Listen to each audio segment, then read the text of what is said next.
Hey guys, it's Ben the Coin Geek at Old Pueblo Coin in Tucson, Arizona, where we have a brick and mortar store. Also, we've got this thing called the Tucson Coin Show that we hope that you can come to. TucsonCoinshow.com. Website may or may not be down right now, but we'll have special room rates at the Casino del Sol. It's a good time. And today's video, one of these things is not like the other. Come on now, can you tell me which one? And this is something I was actually pretty excited to get in, because it gives an opportunity to kind of show a classic look on a coin that you saw, I saw, we saw, the 60s saw a lot of, maybe the 70s, and that is something that is specifically called whizzing a coin. So whizzing is basically when you use a small rotary tool like a Dremel with some real fine point to it, some real fine bristles, something. Y'all know me and tools don't count. So what I'm getting at here is it is designed to make coins look uncirculated when they are anything but uncirculated, because it gives the same effect as luster, although it's very different than actual luster. And one of the things to look at here is when you look at them through plastic, I know this is like way too thick plastic. Also, this is the plastic it was in when I first saw it. And so when I first saw it, I'm like, ooh, what's going on with that barber in there?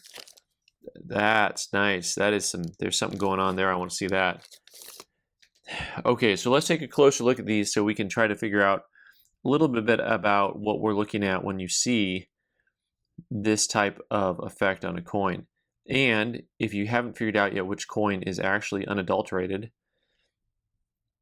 it's the V-nickel. The V-nickel actually has original luster to it and is a very nice looking coin. It's actually might even be mint state once I get out of this holder and take a look at it. In the meantime, what are, at an up close level, the things that you see on coins that have been whizzed?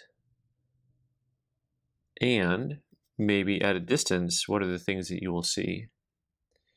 One of the things to look at from a distance is really the fact that the luster on the coins is not actually the correct style of luster. In other words, the way the luster spins on this thing, you see this is almost like a, what would you call that? That butterfly effect. It's like two wings on there. And it rotates all the way around the coin at exactly the same frequency, shall we say. And on both sides of the coin, you'll see it really just kind of jump around there. This is very different than an actual uncirculated coin, where you will see luster that happens to move almost like, there'll almost be like a little pinpoint that the luster will move around, and then you'll see like almost little groupings of luster.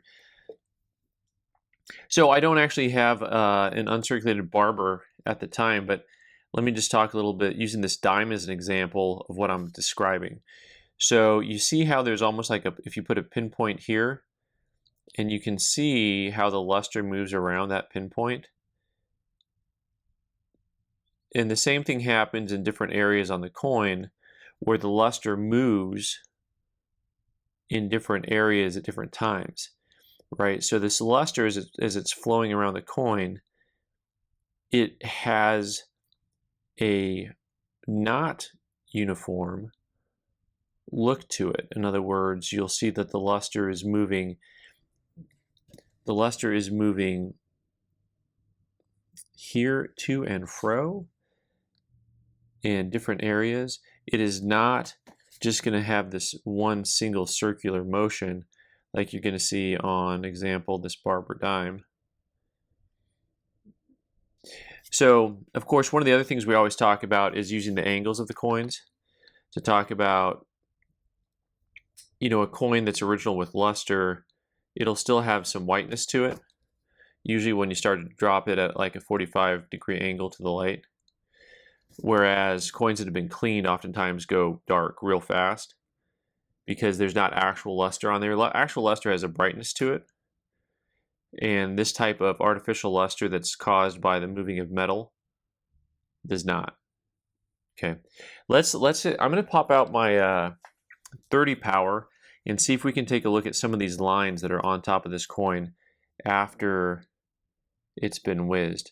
So one of the things about whizzing a coin is that the lines are so fine sometimes you don't even see them. So we're going to see if we can see what they've done is they've moved the metal over the entire surface of this coin. There is no original luster left to the coin. It is all artificial. And it's a look that, you know, I see a lot of coins, old coin collections that were clearly put together in like the 70s, 60s, 70s. I see a lot of coins that have this artificial luster to them. The other thing that you'll see on coins like this is you'll see you know, that luster as you turn it a distance. So one of the reasons the luster has breaks in it and moves in different pools is because of the devices, so the areas that's raised. So one of the things that you'll notice on a coin that's been whizzed is that the luster actually continues through the design elements. And luster should never continue through the design elements. They should roll over the design elements. So in other words, when you look at this on this penny, which looks way too shiny, but the same thing is true where that apparent luster, this fake artificial luster, is just flowing over the entire surface, whereas it should vary as it hits the Indian and hits the lettering. All right, so we're getting too close and I'm not really popping up those hairlines that they are there. And this entire surface here is really brutal on the scent. Like nothing about that surface quality is original.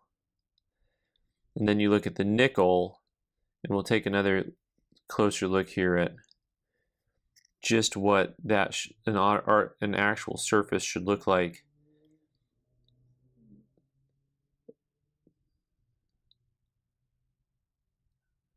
As the luster moves.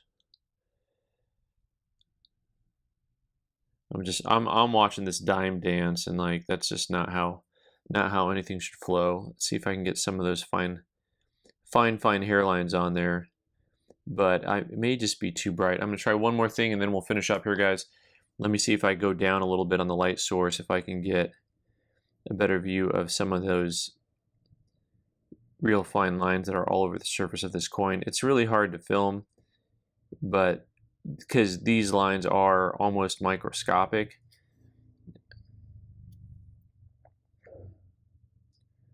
Maybe we'll see if we can even get some microscope pictures of them. So watch out for whizzed coins. These are the type of things that appear on eBay frequently. When you get a coin in and it has this look to it, and lots of times, like I say, sometimes from a distance is when you can tell the best whether a coin is authentic or not, and whether or not it's been messed with. And I think in this video, for me, for what I'm filming, that's what I'm saying. Anyways, guys, leave your comments down below. Thanks so much for watching. I'm Ben the Coin Geek. You can subscribe by clicking on the owl button in the corner and watch more videos on the right side of the screen. Thanks.